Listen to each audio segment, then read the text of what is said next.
قرآن ہے میرا رہنما، قرآن شفا ہے، نور ہے قرآن، جلا دل کی میرا قرآن، رضا رب کی میرا قرآن، قرآن قرآن۔ الحمدللہ رب العالمین والصلاة والسلام علی سید المرسلین، اما بعد فاعوذ باللہ من الشیطان الرجیم، بسم اللہ الرحمن الرحیم۔ الصلاة والسلام علیک یا رسول اللہ وعلی آلک واصحابک یا حبیب اللہ، الصلاة والسلام علیک یا نبی اللہ وعلی آلک واصحابک یا نور اللہ۔ میٹھے میٹھے اسلامی بھائیوں اور مدنی چینل کے ناظرین، سلسلہ ہے ایک قصہ ہے قرآن سے۔ قرآن ہے میرا رہنما، قرآن شفا ہے، نور ہے قرآن، جلا دل کی میرا قرآن، رضا رب کی میرا قرآن، قرآن قرآن۔ آج کون سا قصہ سنانا ہے؟ آج قصہ بڑا نرالا ہے، کیونکہ آج آپ نے قصہ بھی سننا ہے اور ایک وظیفہ بھی جاننا ہے۔ جی ہاں، آج قرآنی وظیفہ آپ کو معلوم ہوگا، کیونکہ آج سلسلے کا موضوع ہے ایک عجیب و غریب وظیفہ۔ مفسرین نے فرمایا کہ عوف بن مالک اشجعی رضی اللہ تعالیٰ عنہ کے ایک فرزند جن کا نام سالم تھا، مشرکوں نے، غیر مسلموں نے گرفتار کر لی۔ تو عوف بن مالک رضی اللہ تعالیٰ عنہ بارگاہ رسالت میں حاضر ہوئے اور اپنی مفلسی اور فاقہ مستی کی شکایت کرتے ہوئے عرض کی کہ مشرکوں نے میرے بچے کو گرفتار کر لیا، جس کے صدمے سے اس کی ماں بے حد پریشان ہے، تو اس سلسلے میں اب مجھے کیا کرنا چاہیے؟ پیارے آقا علیہ الصلوۃ والسلام نے فرمایا، تم صبر کرو اور پرہیزگاری کی زندگی بسر کرو، اور تم بھی بکثرت ولا حول ولا قوت الا باللہ العلی العظیم پڑھا کرو، اور بچے کی ماں کو بھی تاکید کر دو کہ وہ بھی کثرت سے یہ وظیفہ پڑھتی رہے۔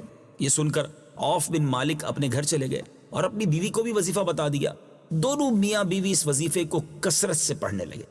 اسی درمیان میں وظیفے کا یہ اثر ہوا کہ ایک دن جو مشرکین تھے، کفار تھے، سالم کی طرف سے غافل ہو گئے، ان کی بیٹی کی طرف سے۔ اب وہ موقع پا کر ان غیر مسلموں کی قید سے نکل بھاگے، اور چلتے وقت ان مشرکوں کی 4000 بکریاں اور 50 اونٹوں کو بھی ہاک کر ساتھ لے آئے۔ اپنے گھر پہنچ کر دروازہ کھٹکھٹایا، ماں باپ نے دروازہ کھولا تو حضرت سالم موجود تھے۔ ماں باپ بیٹے کی ناگہاں ملاقات سے بے حد خوش ہوئے، اور عوف بن مالک نے پیارے آقا علیہ الصلوۃ والسلام کو اپنے بیٹے کی سلامتی کے ساتھ قید سے رہائی کی خبر سنائی، اور یہ سوال بھی پوچھا کہ حضور، یہ بکریاں اور اونٹ ان غیر مسلموں کی لے کر آ گئے ہیں، کیا یہ ہمارے لیے حلال ہیں؟ پیارے آقا علیہ الصلوۃ والسلام نے ان کو اجازت دے دی کہ وہ اونٹوں اور بکریوں کو جس طرح چاہیں استعمال کریں۔ سبحان اللہ، اللہ نے قید سے بھی رہائی دے دی، اور میٹھے اسلامی بھائیوں، بہت سارا مال بھی انہیں ہاتھ آیا۔ قرآن پاک کی آیت میں کچھ اس طرح ہمارے لیے رہنمائی کے بدلی پھول ہیں، آئیے سنیے۔ وَمَن يَتَّقِ اللَّهَ يَجْعَل لَّهُ مَخْرَجًا وَيَرْزُقْهُ مِنْ حَيْثُ لَا يَحْتَسِبُ وَمَن يَتَوَكَّلْ عَلَى اللَّهِ فَهُوَ حَسْبُهُ إِنَّ اللَّهَ بَالِغُ أَمْرِهِ قَدْ جَعَلَ اللَّهُ لِكُلِّ شَيْءٍ قَدْرًا۔ اور جو اللہ سے ڈرے، اللہ اس کے لیے نکلنے کا راستہ بنا دے گا، اور اسے وہاں سے روزی دے جہاں اس کا گمان بھی نہ ہو، اور جو اللہ پر بھروسہ کرے تو وہ اسے کافی ہے۔ بے شک اللہ اپنا کام پورا کرنے والا ہے، بے شک اللہ نے ہر چیز کے لیے ایک اندازہ مقرر کر رکھا ہے۔ حدیث پاک میں آیا کہ رسول اللہ صلی اللہ تعالی علیہ وسلم نے فرمایا ہے کہ ایک ایسی آیت جانتا ہوں کہ لوگ اس آیت کو لے لیں تو یہ آیت لوگوں کو کافی ہو جائے گی، اور وہ آیت یہ ہے، اور وہ آیت ایک بار پھر سن لیجیے۔ وَمَن يَتَّقِ اللَّهَ يَجْعَل لَّهُ مَخْرَجًا وَيَرْزُقْهُ مِنْ حَيْثُ لَا يَحْتَسِبُ وَمَن يَتَوَكَّلْ عَلَى اللَّهِ فَهُوَ حَسْبُهُ إِنَّ اللَّهَ بَالِغُ أَمْرِهِ قَدْ جَعَلَ اللَّهُ لِكُلِّ شَيْءٍ قَدْرًا۔ اور جو اللہ سے ڈرے اللہ اس کے لیے نکلنے کا راستہ بنا دے گا اور اسے وہاں سے روزی دے جہاں اس کا گمان بھی نہ ہو، اور جو اللہ پر بھروسہ کرے تو وہ اسے کافی ہے، بے شک اللہ اپنا کام پورا کرنے والا ہے، بے شک اللہ نے ہر چیز کے لیے ایک اندازہ مقرر کر رکھا ہے۔ علامہ اجہوری نے اپنی کتاب فضائل رمضان میں تحریر فرمایا ہے کہ ایک مرتبہ کچھ لوگ سمندر میں کشتی پر سوار ہو کر سفر کر رہے تھے، تو سمندر سے ایک آواز دینے والے کی آواز آئی مگر اس کی صورت نہیں دکھائی دی۔ اس نے کہا کہ اگر کوئی شخص مجھے 10,000 دینار دے دے تو میں اس کو ایسا وظیفہ بتا دوں گا کہ اگر وہ ہلاکت کے قریب پہنچ گیا ہو اور اس وظیفے کو پڑھ لے تو تمام بلائیں اور ہلاکتیں ٹل جائیں گی۔ تو کشتی والوں میں سے ایک نے بلند آواز سے کہا، آؤ میں تجھ کو 10,000 دینار دیتا ہوں، مجھے وہ وظیفہ بتا دے۔ تو آواز آئی کہ دیناروں کو سمندر میں ڈال دے، مجھے مل جائیں گے۔ چنانچہ کشتی والے نے 10,000 دیناروں کو سمندر میں ڈال دیا۔ تو غیبی آواز والے نے کہا کہ وہ وظیفہ وَمَن يَتَّقِ اللَّهَ، یعنی یہ پوری آیت ہے جو ابھی ہم نے سنی۔ آئیے ایک بار پھر سن لیجیے۔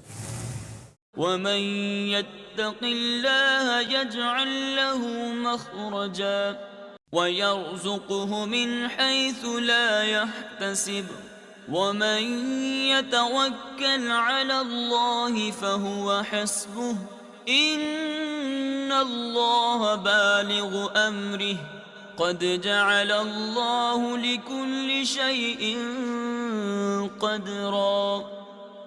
اور جو اللہ سے ڈرے اللہ اس کے لیے نکلنے کا راستہ بنا دے گا اور اسے وہاں سے روزی دے جہاں اس کا گمان بھی نہ ہو، اور جو اللہ پر بھروسہ کرے تو وہ اسے کافی ہے، بے شک اللہ اپنا کام پورا کرنے والا ہے، بے شک اللہ نے ہر چیز کے لیے ایک اندازہ مقرر کر رکھا ہے۔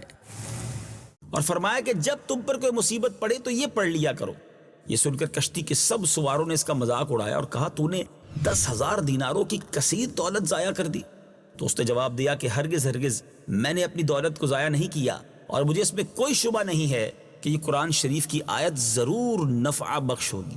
اس کے بعد چند دن کشتی چلتی رہی، پھر اچانک طوفان کی موجوں سے کشتی ٹوٹ کر بکھر گئی، سوائے اس آدمی کے کشتی کا کوئی آدمی بھی زندہ نہیں بچا۔ یہ کشتی کے ایک تختے پر بیٹھا ہوا سمندر میں بہتا چلا جا رہا تھا، یہاں تک کہ ایک جزیرے میں اتر پڑا۔ چند قدم چل کر یہ دیکھا کہ شاندار محل بنا ہوا ہے، ہر قسم کے موتی اور جواہرات وہاں پڑے ہوئے ہیں، اور اس محل میں ایک بہت ہی حسین عورت اکیلی بیٹھی ہوئی ہے، اور ہر قسم کے میوے اور کھانے کے سامان وہاں رکھے ہوئے ہیں۔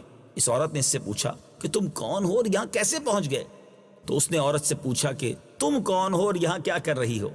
تو اس عورت نے اپنا قصہ سنایا کہ میں بصرہ کے ایک عظیم تاجر کی بیٹی ہوں، میں اپنے باپ کے ساتھ سمندری سفر میں جا رہی تھی کہ ہماری کشتی ٹوٹ گئی، اور مجھے کوئی اچانک کشتی میں سے اچک کر لے بھاگا، اور میں اس جزیرے میں اس محل کے اندر اس وقت سے پڑی ہوں۔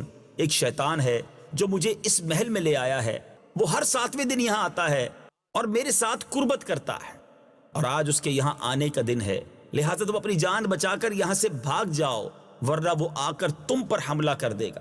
ابھی اس عورت کی گفتگو ختم بھی نہیں ہوئی تھی کہ ایک دم اندھیرا چھا گیا۔ تو عورت نے کہا کہ جلدی بھاگ جاؤ، وہ آ رہا ہے، ورنہ وہ تم کو ضرور ہلاک کر دے گا۔ چنانچہ وہ آ گیا اور یہ شخص کھڑا رہا، مگر جو ہی شیطان اسے دبوچنے کے لیے آگے بڑھا تو اس نے وہی آیت وظیفہ پڑھنا شروع کر دیا، تو شیطان زمین پر گر پڑا، اور اس زور کی آواز آئی گویا پہاڑ کا ٹکڑا ٹوٹ کر گر پڑا ہے۔ پھر وہ شیطان جل کر راکھ کا ڈھیر ہو گیا۔ یہ دیکھ کر عورت نے کہا کہ اللہ تعالیٰ نے تم کو فرشتہ رحمت بنا کر میرے پاس بھیج دیا ہے، تمہاری بدولت مجھے شیطان سے نجات ملی۔ پھر اس عورت نے اس مرد سے کہا کہ ان موتی جواہرات کو اٹھا لو اور اس محل سے نکل کر میرے ساتھ سمندر کے کنارے چلو، اور کوئی کشتی تلاش کر کے یہاں سے نکل چلو۔ چنانچہ بہت سے موتی و جواہرات اور پھل وغیرہ کھانے کا سامان لے کر دونوں محل سے نکلے اور سمندر کے کنارے پہنچے تو ایک کشتی بصرہ جا رہی تھی۔ یہ دونوں سوار ہو کر اس میں بصرہ پہنچے۔ لڑکی کے والدین اپنی گمشدہ لڑکی کو پا کر بے حد خوش ہوئے اور اس مرد کے ممنون ہو کر اس کو بڑی عزت و احترام کے ساتھ اپنے گھر میں مہمان رکھا۔ پھر لڑکی کے والدین نے پوری سرگزشت سن کر دونوں کا نکاح کر دیا اور دونوں میاں بیوی بن کر رہنے لگے، اور تمام موتی و جواہرات جو دونوں جزیرے سے ساتھ لائے تھے وہ دونوں کی مشترکہ دولت بن گئے۔ اور اس عورت سے خداوند تعالیٰ نے اس مرد کو چند اولاد بھی دی، اور وہ دونوں بہت ہی محبت اور الفت کے ساتھ اپنی زندگی بسر کرنے لگے۔ سبحان اللہ۔ میرے میٹھے اسلامی بھائیوں، اس واقعے سے معلوم کیا ہوا کہ اعمال و وظائف قرآنی میں بڑی بڑی تاثیرات ہیں، مگر شرط یہ ہے کہ عقیدہ درست ہو اور اعمال کو صحیح طریقے سے پڑھا جائے، اور زبان گناہوں کی آلودگی اور لقمہ حرام سے محفوظ و پاک ہو، عمل میں اخلاص نیت اور شرائط کی پوری پابندی بھی ہو۔ انشاءاللہ عز و جل ان قرآنی وظائف سے بڑی بڑی اور عجیب تاثیرات کا ظہور ہوگا۔ اب آپ نے سن لیا، آج آپ کو 2 وظیفے مل گئے ہیں، کثرت سے پڑھتے رہا کریں۔ اگلے سلسلے میں پھر ملاقات ہوگی، ایک قصہ مزید لے کر آئیں گے۔ مدنی چینل دیکھتے رہیے۔ صلو علی الحبیب صلی اللہ تعالی علی محمد صلی اللہ علیہ وسلم۔ قرآن ہے میرا رہنما، قرآن شفا ہے، نور ہے قرآن، جلا دل کی میرا قرآن، رضا رب کی